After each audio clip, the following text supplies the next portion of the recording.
Hi, I'm Claudia Schmidkowski, and I live with my husband here in Auburn, California. The kitchen and the family room were a little bit dated. It was still a pretty cute look, but we knew that we were going to be redoing it at some point. So the configuration was just really not efficient.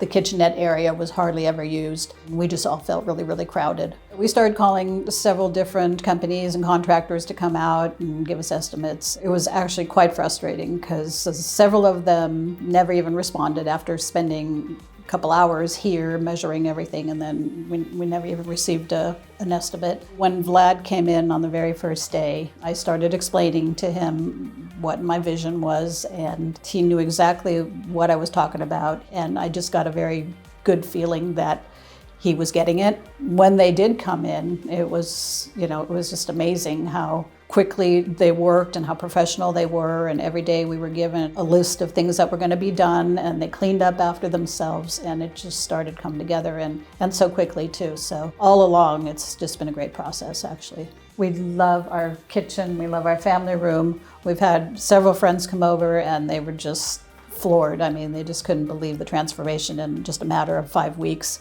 We're definitely recommending them to our friends.